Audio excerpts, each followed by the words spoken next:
The Grenlec debates, powering bright ideas.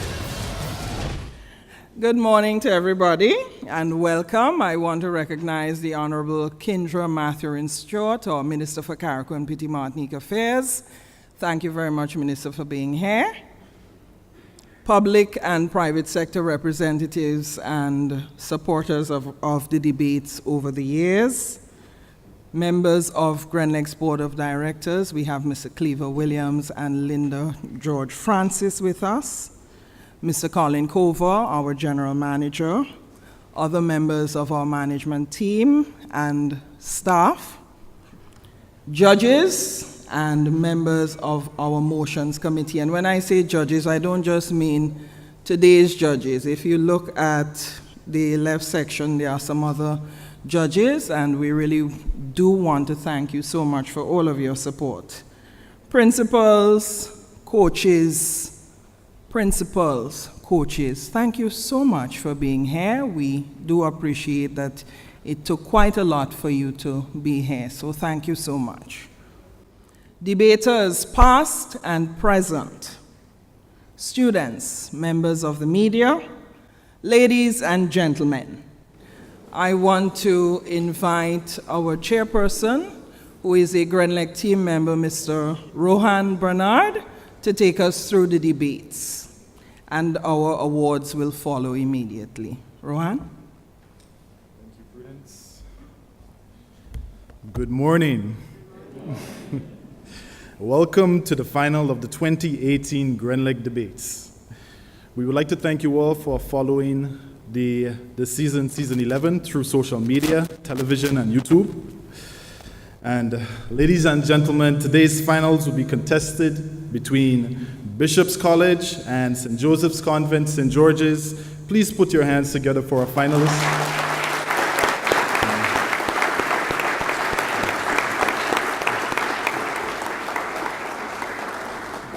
Just a bit of information. This is Bishop's College's fourth finals appearance.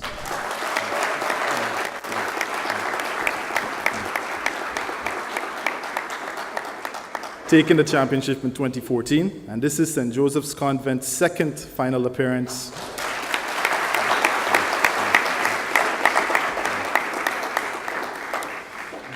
And by the way, they're back-to-back finalists, so the last time they were here was last year, actually. We would now like to introduce our distinguished judges, Judge Kimoy Edwards Sylvester,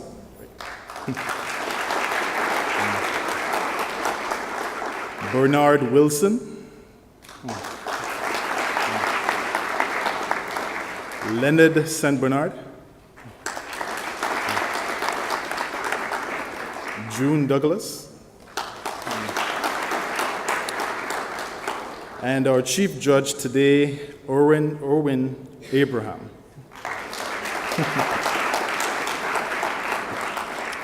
Our timekeeper is Rennie Marriott,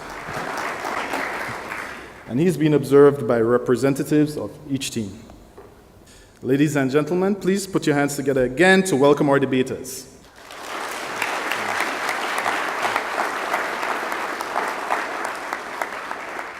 Debaters, please greet the judges as you make your way to stage.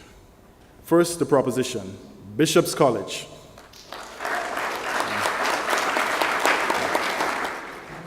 The principal, Indra Scott, coaches Judy James and Naomi Russell.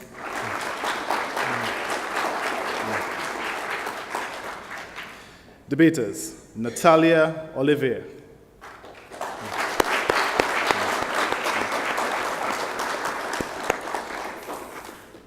Katie Mills.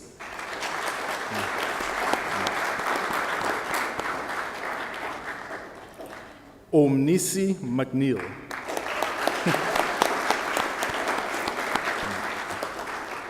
Kendi and Charles. Perez McGilvery. And Rihanna Charles.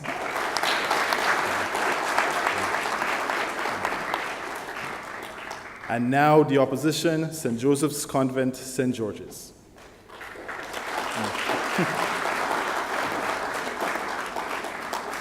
Principal Jill Vivek Filbert, coaches Beverly Benoit and Cleon Simple,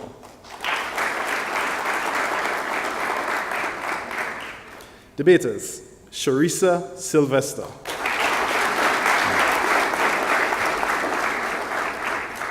Shamika Springer,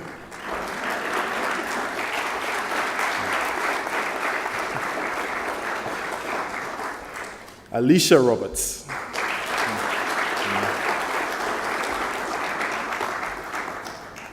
Dominique Eban, Kenya Louison,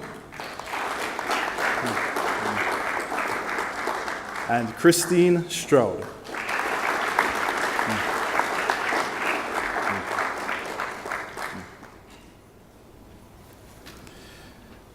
Our debate consists of 4 rounds. In this debate, the teams will be trying to convince the audience and the judges and the audience that they have argued their position better than their opponent. Please bear in mind that the debate is not about right or wrong. It encourages a thorough examination of the many sides of an issue our country and region must continue to explore. The quality of the debates, research, and content is important, but their presentation and style also heavily impact the scores our judges will assign. Among other things, our judges will be assessing relevance and credibility, evidence of research, clarity, use of language, and conviction. Team points will be awarded for professionalism. It is important to note that debaters will be penalized for speaking beyond their allotted time.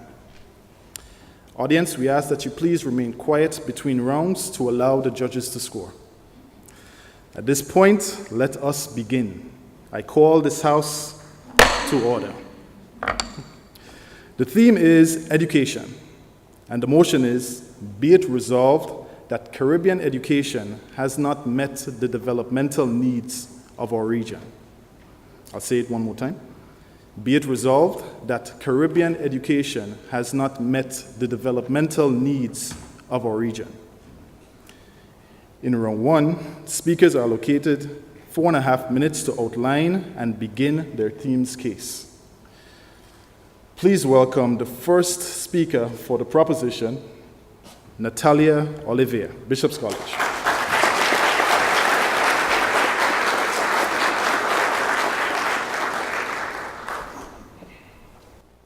When delivered well, education promises young people employment, better earnings, good health, and a life without poverty. World Bank Group President Jim Yong Kim, 2018. As it stands today, according to the World Bank, 32% of Grenada's 107,000 people are considered poor, and 13% are considered extremely poor. Virgin Project 2016. Honorable judges, worthy opponents, audience, we are unfalteringly in support of the moot. Be it resolved that Caribbean education has not met the developmental needs of the region. To substantiate our stance, we must define key terms. Firstly, Caribbean education can be taken to mean the totality of processes and methods employed in the Caribbean for facilitating learning or the acquisition of knowledge, skills, values, beliefs, and habits. Secondly, developmental, taken from Cambridge Dictionary, is defined as relating to the process of growing or changing into a more advanced, larger, or stronger form. Needs from dictionary.com are requirements, necessary duties, or obligations. And not met from Oxford Dictionary is synonymous with unfulfilled. Therefore, as first speaker, I will outline essential features of Caribbean education and say what is wrong with our current education system, which is in part hindering our development as a region. Our second speaker will discuss how education as one medium of development has not met the developmental needs of the region. Education in the Caribbean cannot be business as usual, and we must, in every historical epoch, continually interrogate the purposes of education. According to Didacus Jules, Rethinking Education in the Caribbean 2015, we have accepted and expanded education systems whose organizing principles and structural frameworks have assumed that a principal function of education is to sort and classify people, unquote. He added that, and I quote, "Tinkering with our present education systems have not worked. A couple $100 million of donor and tax dollars have been spent in the last 20 years on projects of all kinds in curriculum development, education, and administrative reform and more. But the system is yet to show the levels of improvement commensurate with these investments, unquote. What the opponents, what are the developmental needs of the region? It is the multitude of economic, social, and environmental public goods that will afford our Caribbean citizens a decent and progressively better quality of life, allowing us to use our natural resources in the most self-reliant and sustainable way. As a result, what the opponents, attention to quality in secondary education will not yield the anticipated dividends if we don't fix primary education. And primary education is stymied in the absence of attention to early child development. It is quite ironic, what the opponents, that while Caribbean governments spend a much larger percentage of public money on education than many developed countries, performance is still subpar in comparison to OECD countries. The OECS Education Statistical Digest 2016 stated that Grenada's early childhood budget allocation is 15%, as opposed to OECD countries spending on average just over 0.7% of GDP.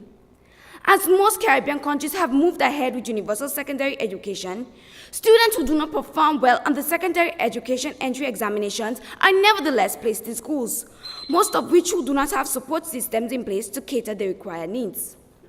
This is a critical way in which our developmental needs are not being met. Despite overall positive trends, projections indicate that of the few countries with data, only 2, Singapore and Suriname, would have reached the Millennium Development Goal 4 target of halving the 2000 adult illiteracy rate by 2015. This shows that while steps are being taken to improve education, the results are not convergent. Honorable judges, worthy opponents, it is for these reasons we are strongly advocating the view that our present education system has not met the developmental needs of the region. I thank you.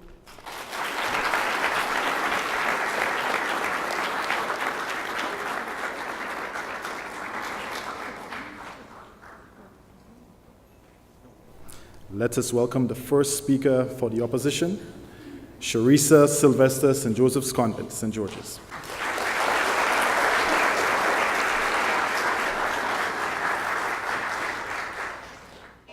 Good morning, everyone. We refute our opponents' definitions. UNESCO's Incheon Declaration recognizes the important role of education as the main driver of development within societies. According to the 2018 Human Development Report, the Caribbean grew from being a medium human development to a very high human development between 1990 and 2017. Judges, in meeting Caribbean developmental needs, the region has been transformed from a plantation society to a very modernized one by empowering its human capital, since we cannot meet the developmental beyond the workforce's capacity. We therefore reject the argument that Caribbean education has not met the developmental needs of our region. Having achieved the Millennial Development Goals in 2015, as affirmed by the World Bank, we are on track in meeting the Sustainable Development Goals by its 2030 deadline. As first speaker, I will define key terms in the moot and illustrate how Caribbean education has been transformed to suit our developmental needs. My colleague will expand our argument and show how Caribbean education has met our economic, social, and academic needs. Influenced by UNESCO, we define Caribbean education as the opportunity to empower its citizens to participate in the transformation of their societies. With its Caribbean and global context, Caribbean education equips individuals with pertinent values and attitudes for existence in diversity. This is accomplished through formal and informal acquisition of skills, knowledge, and experiences. For the purposes of this debate, our region comprises those English-speaking nations, Caribbean Community CARICOM, with comparable education. Developmental needs are requirements for sustained improvement in the socio-economic condition of the region's population. CARICOM's strategic plan over the decades lists these needs to include reduction of poverty, universal literacy and numeracy through access to primary, secondary, and increased access to tertiary education, increased technical, vocational, and ICT, advancing health and wellness, and good governance, social justice, environmental resilience. According to CambridgeDictionary.org, has not met is the present perfect tense used to refer to actions of the past. Therefore, the future is not on trial. How has Caribbean education met our region's needs? We moved past the literacy and numeracy skills focus of the 1970s and diversified our curriculum to meet 21st century developmental needs. CARICOM, via Caribbean Examinations Council and national training agencies, has implemented Caribbean Certificate of Secondary Level Competence, Caribbean Vocational Qualification, and professional training to facilitate skills and competence in workers. Mr. Lincoln Morgan, head of the Grenada NTA, states, this CVQ training from secondary and beyond equips individuals with competency-based training and soft skills to meet the standards of the workforce. CVQ has over 300 training programs with certification opportunities. These range from cosmetology, construction, to health safety and maritime studies. The list is virtually inexhaustible. Such programs succeed in developing a skilled labor force, filling gaps in our region, thus decreasing importation of skilled labor. Caribbean education has been transformed to meet developmental needs in health and wellness. Our region has produced a significant number of doctors, nurses, and other highly skilled professionals through Cuban scholarships and institutions such as University of the West Indies, St. George's University, University of Trinidad and Tobago, and University of Technology, Jamaica. This has improved the quality of health and wellness for all with intervening community programs. According to Pan American Health Organization, in 1990, life expectancy in North America was 48 years and the Caribbean, 29. By 2010, the Caribbean had significantly closed the gap with a life expectancy of 74 to North America's 78. Caribbean health education was primarily responsible for that reduction.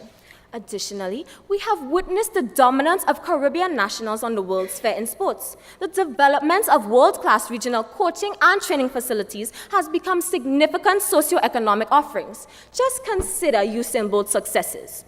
Judges, I have shown how Caribbean education has met our regional needs through skills, training, and the overall enhancement of our health and wellness, but it has achieved much, much more. Shortly, you will be proudly convinced that Caribbean education has met our developmental needs. I thank you.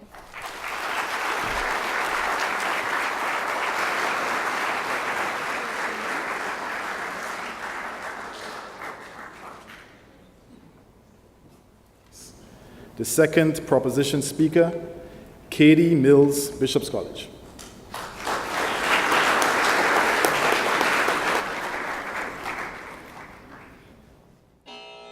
Caribbean education has not met the developmental needs of our region because it has failed to realize education's promise to promote prosperity for all. To make this progress, we must find truth from the facts which reveal that for too many children, schooling does not mean learning, said World Bank Chief Economist Paul Rama. But can education deliver? Maybe, but this is not a proposal that we endeavor to make. What we advance is that an indispensable component, which is quality of education, is insufficient in Caribbean education. Quality of education encompasses the following. 1. Assessing learning. Titicus Jules 2015 posits that we must use evidence of what works and what doesn't to drive systematic transformation that champions learning for all. 2. School must work for and be inclusive of all children. This means that education must be relevant to students' needs and the barriers of exclusion, such as inadequate provision for students with special needs and support for struggling learners, must be diminished, as postulated by a 2017 study on out-of-school children in the Eastern Caribbean by UNICEF and UE. 3. Maximizing the potential of TVET, STEM, and ICT programs, which according to the Partnership for 21st Century Learning, teaches innovation, digital, life, and career skills needed to meet workplace demands. 4. Quality of education of teachers. The UE and UNICEF 2017 study revealed that with the exception of the Turks and Caicos Islands, which have on average 90% trained teachers, half of the teachers across the OECS sub-region and 39% in Grenada are untrained or uncertified. Quality education is dependent on well-trained teachers who can use student-centered pedagogies to achieve quality learning outcomes. Judges, there is a deficiency of these essential characteristics in Caribbean education. In light of this, we unwaveringly assert that our region's developmental needs have not been met, since finding sufficiently skilled school leavers in St. Vincent, for example, is problematic because there is a disconnect between skills learned in school and those needed for the job market, according to the feature story, How to Improve Quality of Education in the Caribbean for the Next Generation by the World Bank 2013. Since there is a lack of respect for human life as seen in the increase in the number of violent crimes. PublicRadioInternational.org reported in 2017 that violence against women and children and gun use in robbery and assault is twice as high as compared with the global average. Since unemployment rate is persistently high in countries like Guyana and Dominican Republic, which have maintained rates of 21% and 14% respectively since 2007, according to a report on youth unemployment in the Caribbean 2014 by the World Bank. Since, according to a World Bank 2013 report titled Quality Education Counts for Skills and Growth, fewer than 15% of school leavers in the OECS move on to tertiary education where high-level skills are attained. How can productivity and competitiveness increase in the Caribbean with such statistics? Judges, it is quite obvious that Caribbean education has been unsuccessful in adequately meeting the developmental needs of our region. I thank you.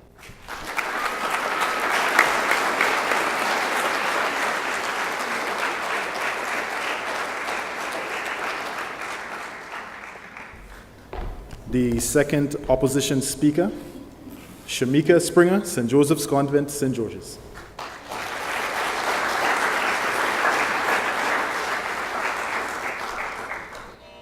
Good morning, all. We maintain our definitions. Dr. Didicus Jules, Director General of the Organization of Eastern Caribbean States, in his article, Rethinking Caribbean Education, asserts, at every stage of our national development, education provided human scaffolding that facilitated the modernization thrust of our region. CARICOM's article, Caribbean Achieves Key Millennium Development Goals, indicates that the region, from 1990 to 2015, reduced extreme poverty. 4.6% of people lived on less than US $1.25 daily in 2011, compared with 12.6% in 1990. Caribbean governments mandated that all children attend school up to age 16 or 17. Thus, World Bank statistics show increased literacy from 83.96% in 1990 to 93.06% in 2015. The International Journal of Academic Researchers article, The Impact of Education on Poverty Reduction, confirms a direct correlation between poverty reduction and enhanced education. Longer enrollment in school facilitates necessary competencies for empowerment and participation in socio-economic development.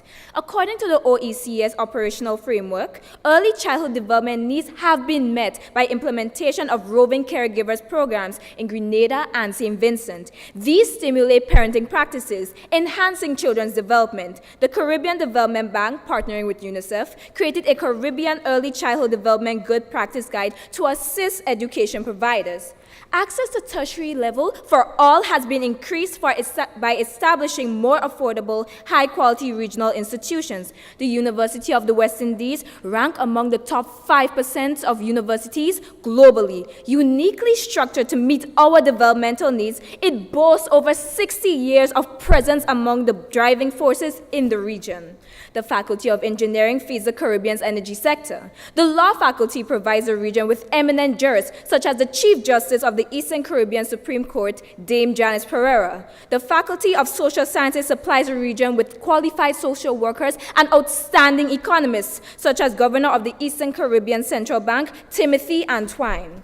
Caribbean education has actively engaged global and regional needs for information and communications technology competencies. The Survey of ICT and Education in the Caribbean reports that we have advanced in ICT, offering courses like digital media, computer literacy, and animation and game design. Caribbean education has also responded to our need for environmental resilience. Environmental science is on our secondary and tertiary curriculum, and UWI established the Center for Resource Management and Environmental Studies. Initiatives like 4-H Clubs and Caribbean Youth Environment Network educate on climate change, conservation, and management of natural resources, etc. By empowering its citizens, the region has increased sanitation, reduced greenhouse gas emissions, and increased protected areas from 4.9% in 1990 to 13.3% in 2014. Judges, it is clear that from the 1900s to today, Caribbean education has not only met the region's developmental needs, but has also been the main engine for our regional development. I thank you.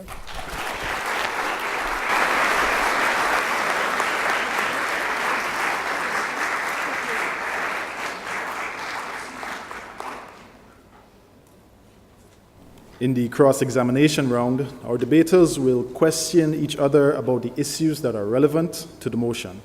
We will allow the judges to score after the first 3 minutes. For the opposition, Alicia Roberts, St. Joseph's Convent, St. George's. For the proposition, Omnisi McNeil.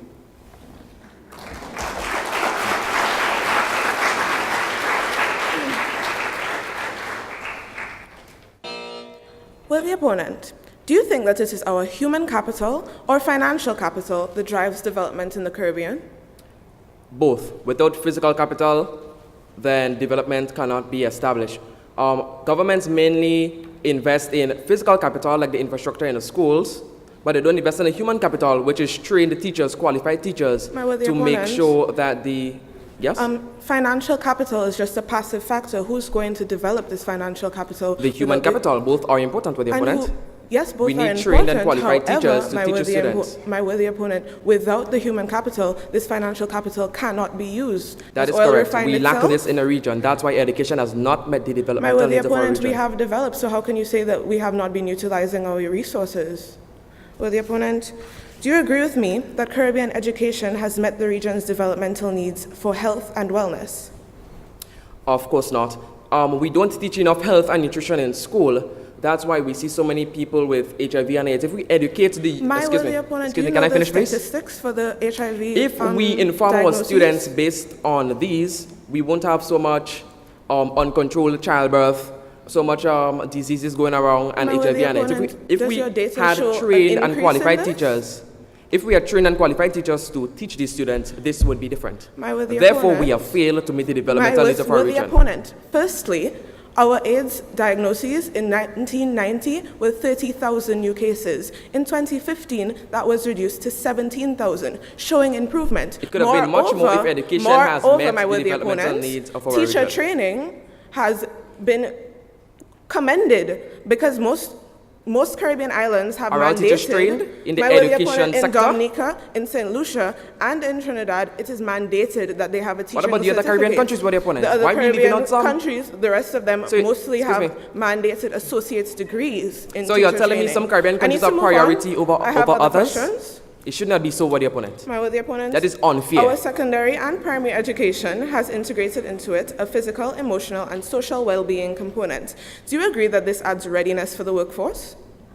Of course it is readiness, but we have failed to teach this in the classroom. We need to teach more cognitive and socio-emotional skills in the classroom. I just said that it has been integrated into the classroom through group That's why employers don't really look for people to employ. Oh, there are people to employ, but the people that needs to be employed do not have the requirements for the job market. That's why we have so much unemployment. Education has failed again. My worthy opponent, unemployment is not what determines development. Even if you had 100% if you educate the workforce, it will increase productivity. Of the island not has so not gone down, there has been development. Moreover, we lack this, the people in the workforce, they are not untrainable. The soft skills that they need. But we don't train them. They are trainable, but why don't we train them? That is the job of the money is just sitting there with the workforce to opponent. train them.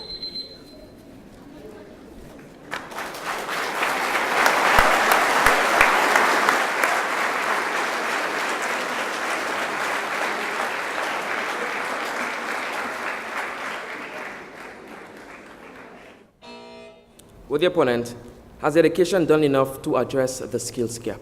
My worthy opponent, there are skills training all over the Caribbean. There are CVQs being implemented. Within the CSEC curriculum, they have been integrating skills. So yes, my worthy opponent, they have met that need.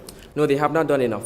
If we have the teachers in the classroom harnessing the students' skills, we won't have everybody going into the same profession, lawyer, teacher, and doctors. These are personal decisions as to which career choice they're going to No, it is the education sector that has to make the decisions. So the education system makes your decisions as to which career you're going to. So the education sector is what decides what job you want to pursue. Let's move on, please. Curricula. Are you aware that most of the Caribbean countries don't have a clear policy for early childhood education? My worthy opponent, there is a roving child care program which fosters early childhood development good practices, as well as the UNICEF and CDB Early Childhood Development Good Practice Guide. They are addressing this issue. With the opponent, this was not consistent, effective, and efficient. With the opponent, we need to invest more in childhood education because this is a fundamental part where they actually learn their norms, more discipline and respect for the workplace. This is the foundation. We have lots to do child so. mortality. There has been an increase in enrollment in education. What is the issue, my worthy opponent? Education has failed to reach these needs. Which need has it failed to address, my worthy opponent? We would not be here if our developmental needs were not being met. How does this impact our overall development? How does what impact our overall development? The lack the early of childhood? the education sector investing, or the government investing in early childhood education? My worthy opponent, I just highlighted how they have been addressing early childhood development. So you are clearly stating out that it has not met the developmental needs of our region. That is not at all what I have been saying, my worthy opponent. I have said that they have addressed the issue of early childhood development through programs. Addressing it is not enough. Well, my worthy opponent, I don't really know what to say to you. Move on, time is of the essence. To what extent has our region used education to maximize on the potential of the agriculture industry?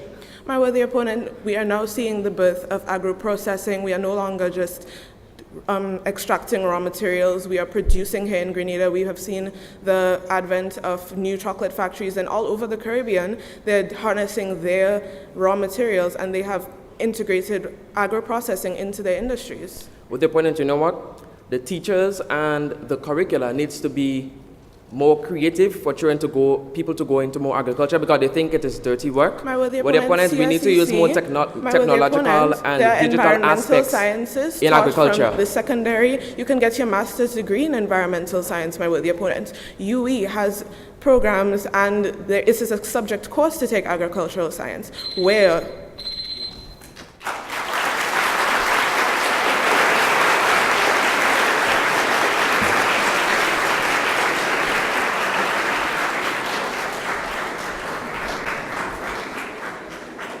During the rebuttal round, each team will attempt to dissect the other team's arguments and weaken their opponent's case. We now invite the opposition to begin the rebuttal. Dominique Eben, St. Joseph's Convent, St. George's.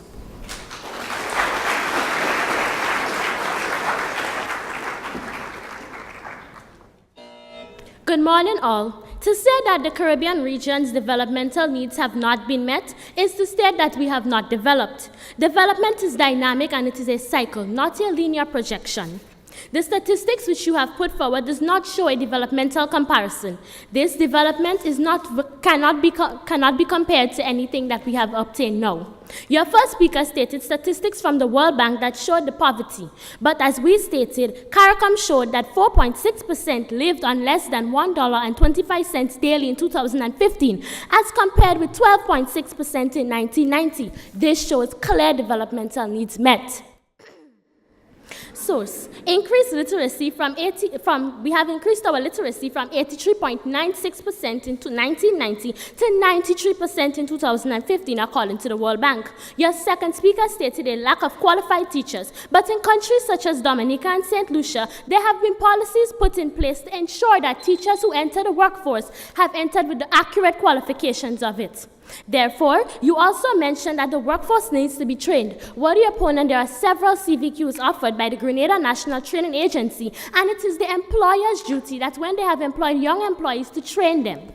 Your first speaker mentioned the stats of unemployment, but according to the ILO, the Caribbean's unemployment rates are only a reflection of the global rate, which will remain high in the short run. Your first speaker also mentioned the lack of early childcare development. However, this childcare development which we have is provided by the Roving Caregivers Program. You also stated a lack of support system. My worthy opponent, the Transport and Education and Uniform Program in Grenada, we have several other initiatives taken on by even private sector developments. Tell me, how can Caribbean education have not met our developmental needs in this case? Worthy opponent, you stated that as we stated, the survey of ICT and education in the Caribbean reports that we have advanced in ICT.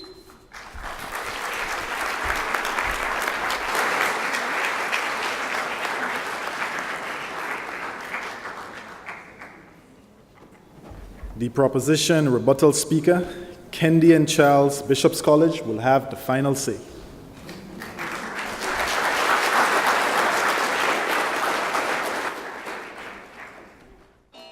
Much education today is monumentally ineffective. All too often, we are giving young people cut flowers when we should be teaching them to grow their own plants. John W. Gardner.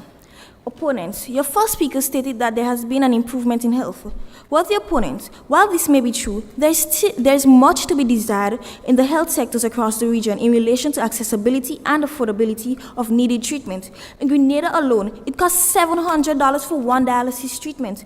How many treatments can one person afford in 1 month? She also stated that there are scholarships that have been given to students to go abroad. But opponents, even if these students are sent overseas, some of them don't even come back, and those who have returned can't allocate jobs for their qualifications. These would cause them to migrate, which will cause brain drain, which can negatively affect a country's development.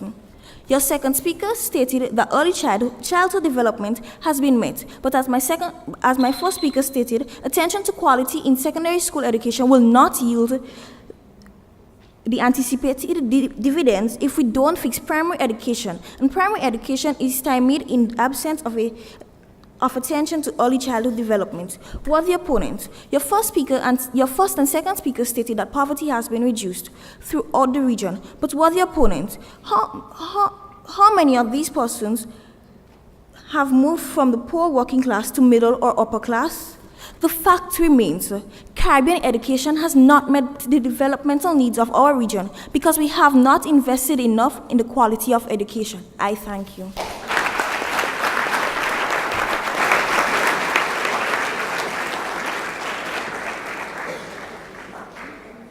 Please congratulate our debaters on their performance.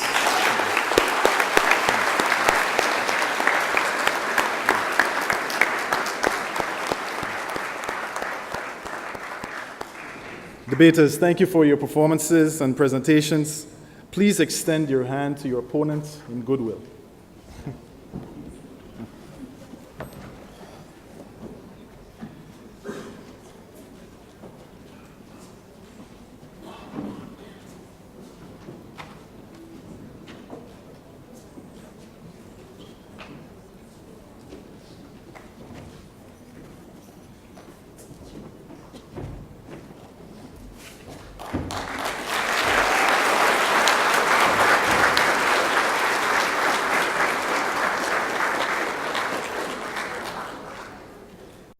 Would like to invite Mr. Colin Cover, Grenlec's General Manager, to make some remarks. Mr. Cover.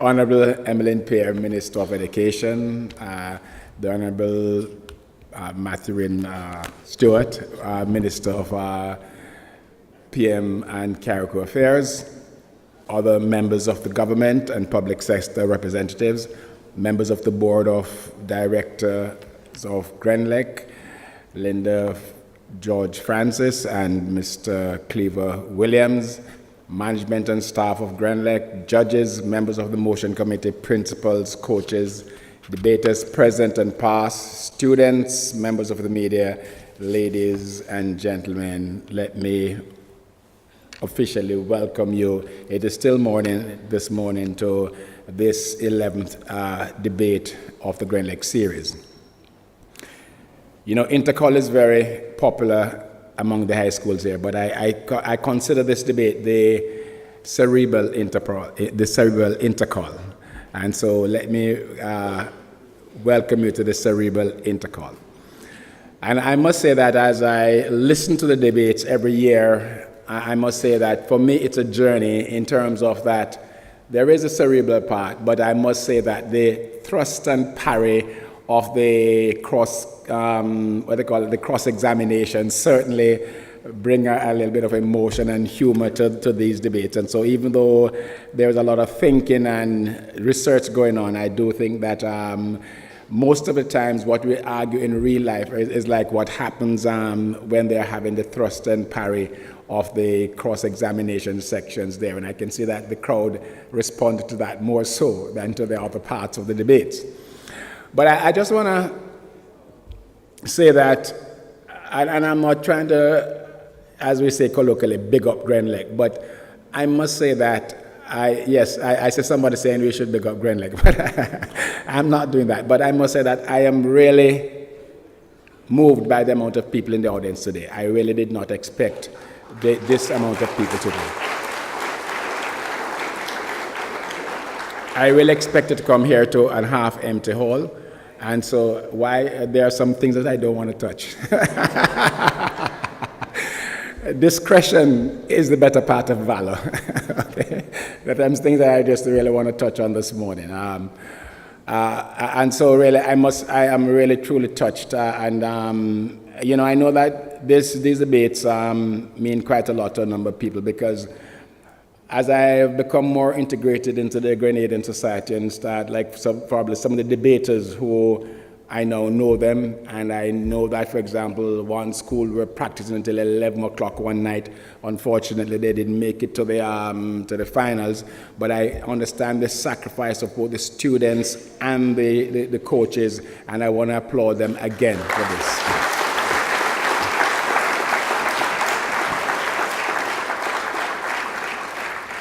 But I just want to stay away for a moment and just give some general remarks and just a little things from my head, And I read recently what I'm going to call a modern fable. And I call it modern fable because it talks about a pencil. And I know that in the days of the Greek philosophers and Aesop's fables, there were nothing as pencils.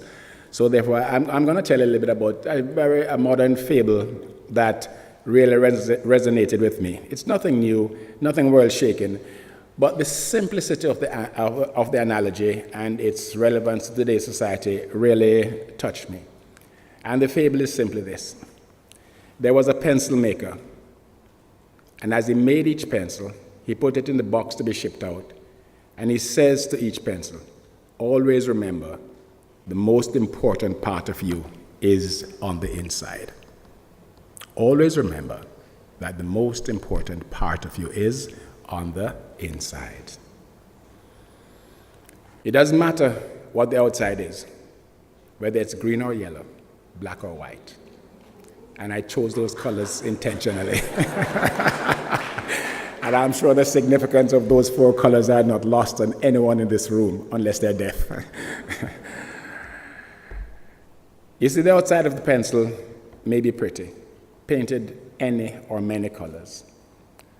But what the pencil leaves in this world is not what the paint on the outside is. No, the mark that the pencil leaves on the world is from what comes from within.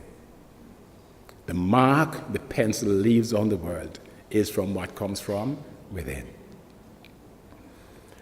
And every day we journey through life, and every day we leave a mark, we leave a trail. And this trail leaves a tale of our journey. It leaves a story of our lives. The seemingly sad thing is that for a pencil to leave a mark, it must give off itself. And the more it marks, the shorter it gets. And there are 2 lessons here that I see for me. One, I only have a limited number of marks. Yes, life is short, so use them well. Use the time and energy wisely. And secondly, to truly touch the lives of those around us, we must be prepared to give of ourselves. And we may say, when we give of ourselves, what do we get? When the pencil gives of itself, it does get shorter. But it turns a piece of carbon to poetry or prose or a picture on a piece of paper. Or these marks might even make the notes of a song. And I must say that sometimes I despair for our world, because what I hear some of the current pencils writing in their songs is just roll your bumper and bring the rum. And I'm afraid that is not the type of mark that I would like to leave on the world. But some pencils leave powerful words and ideas that lift us. And which one of us has not been inspired with words like these? And this is from the little poem, a part of the poem, If by Rudyard Kipling. And if you can dream, but not make dreams their master. If you can think and not make thoughts your aim. If you can meet triumph and disaster and treat those two imposters just the same. Yes, the pencil maker is correct.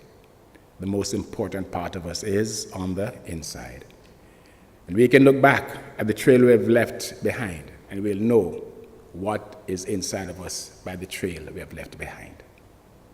One bit of advice the pencil maker did not give, but what I think I want to add: be careful of who you allow to use you to write. Be careful of who you allow to use you to write. Never let a friend, a co-worker, or a leader make you do something you think is wrong. Be unafraid to speak truth to persons in power, even if they are your leaders or your bosses.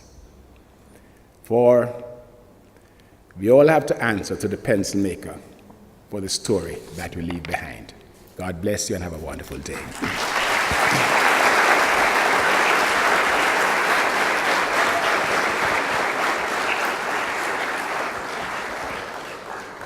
Thank you, Mr. Cover, and certainly I'm taking away the message of making my mark count, or all of my marks count.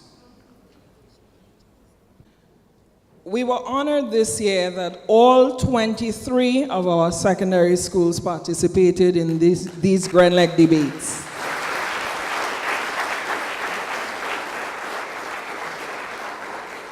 We certainly appreciate you, and we hope that you continue to find value in this experience, because for us, each student benefits from participating. A very special thank you again to our coaches and debaters who have worked late into the night, weekends, and holidays, sacrifices that we think have borne really beautiful fruits. So well done, teams.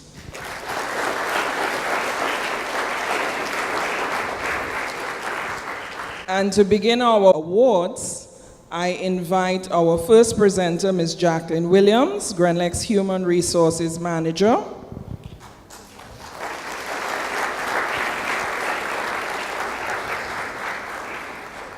Thank you to the more than 850 people who voted on Grenlec's Facebook page for their favorite debater.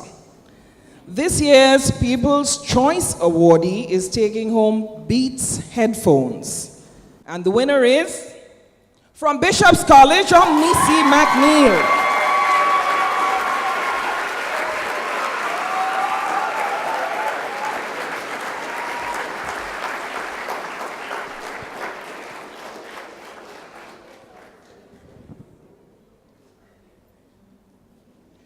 Thank you, Ms. Williams, and congratulations to Omnisi. I think if you listen to him, you know why people voted for him. Our next presenter is Mr. Eric Williams, Grenlec's Manager for Transmission and Distribution, who passed on the baton of chairing the debates to Rohan Bernard this year. Eric, thank you for your service to the debates over the years. He will present the Sir Paul Schoon Top Debater Award, which is presented to the debater with the highest average of the points awarded by the judges up to the semi-final round. The winner is being gifted an iPad and a trophy. We are delighted to present to you this year's winner from the St. Joseph's Convent, St. George's, Charissa Sylvester. Law Dictionary defines legislation as the act of making or enacting laws. Its intended purpose is to regulate and deter. Litter laws provide that if you are caught littering, you face punishment. They require numerous trained personnel consistently monitoring societies for littering offenses. This involves great expense, which is unsustainable for countries such as ours. Our budget is meager, and this resonates to the extent that many Grenadians are unaware of the litter laws that are not being enforced. The proactive approach involves changing mindsets and social attitudes towards care for the environment.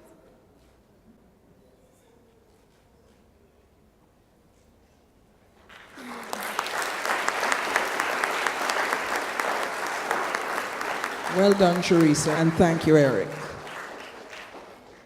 Our finalists this year are receiving, for second place, The debaters will receive certificates of excellence and $700 education vouchers.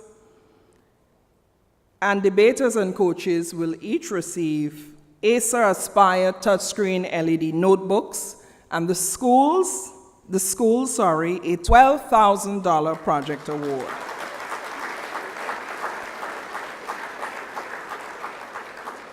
And we always stress project award because we do not just hand a check to the schools. They have to develop a project, and we look at it, and it must be something that meets the needs of the school. They're also allowed to do a community project. We haven't seen any of those yet. But as we know, our schools have significant needs, so we had not anticipated those. And then our champion will take home debaters, certificates of excellence, and $800 education vouchers, and debaters and coaches, Apple MacBook Pro laptops. I think that's become a standard, so I know they're looking forward to that. And the school, a $30,000 project award, and the coveted Challenge Trophy. That, for us, is the most significant prize that we award every year, the Challenge Trophy. You may not agree. Please put your hands together for our finalists, Bishop's College and St. Joseph's Convent, St. George's.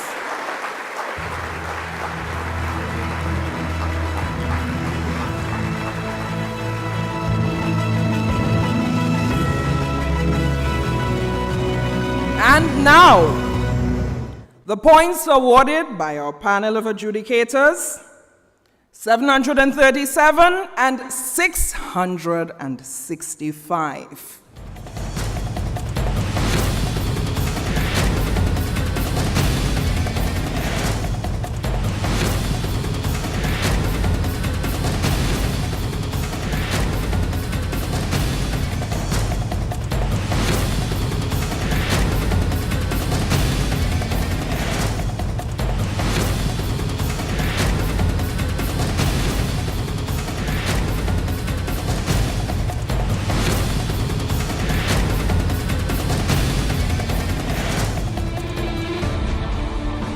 Ladies and gentlemen, our 11th Grenlec Debates champion, St. Joseph's Convent, St. George's.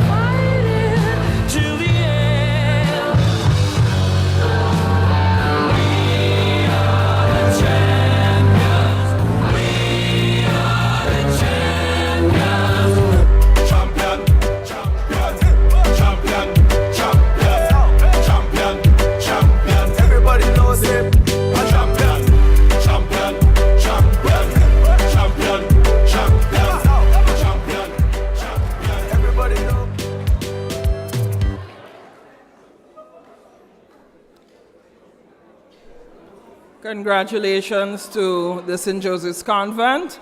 Bishop's College, thanks for making the journey and doing as well as you have. Well done.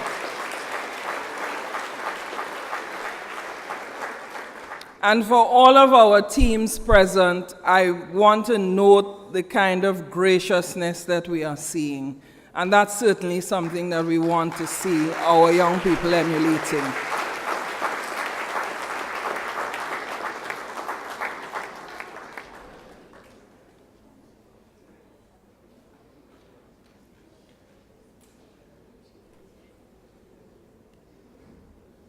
Bishops, please don't sit because I'm about to call you up. So we are going to present our second place awards. It's always a very emotional time at this point. In second place, Bishop's College.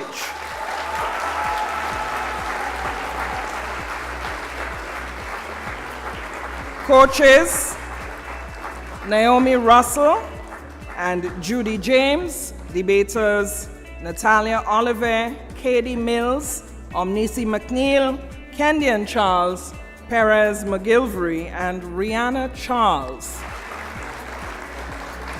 Mr. Kova, I'm going to invite you please to join the team on stage to present the awards.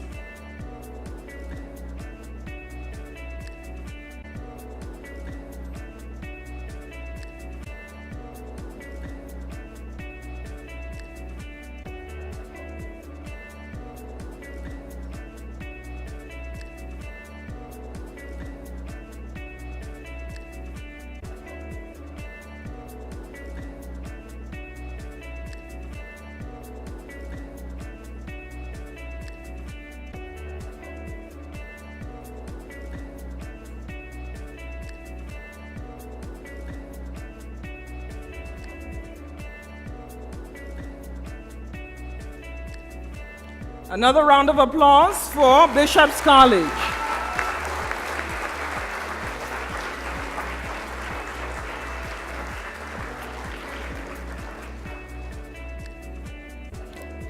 Thank you. Mr. Cover, please remain on stage, and I am now inviting Honorable Emmeline Pear, our Minister for Education, to join him, and she will present the Challenge Trophy to our champion. And our champion, St. Joseph's Convent, St. George's.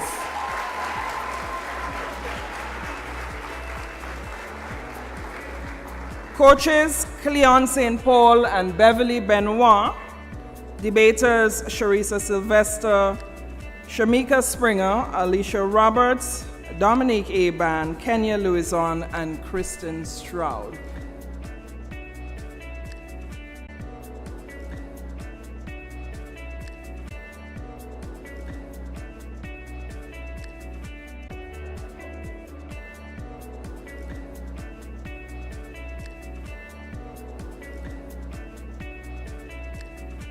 Come on, let's see some winning smiles after all that hard work.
Another round of applause for our champion, St. Joseph's Convent, St. George's.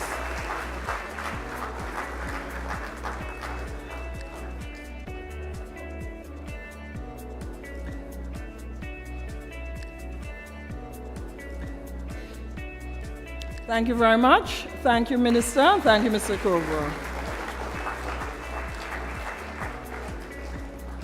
And that brings us to the end. Thank you again to all our participants, and congratulations to our winners.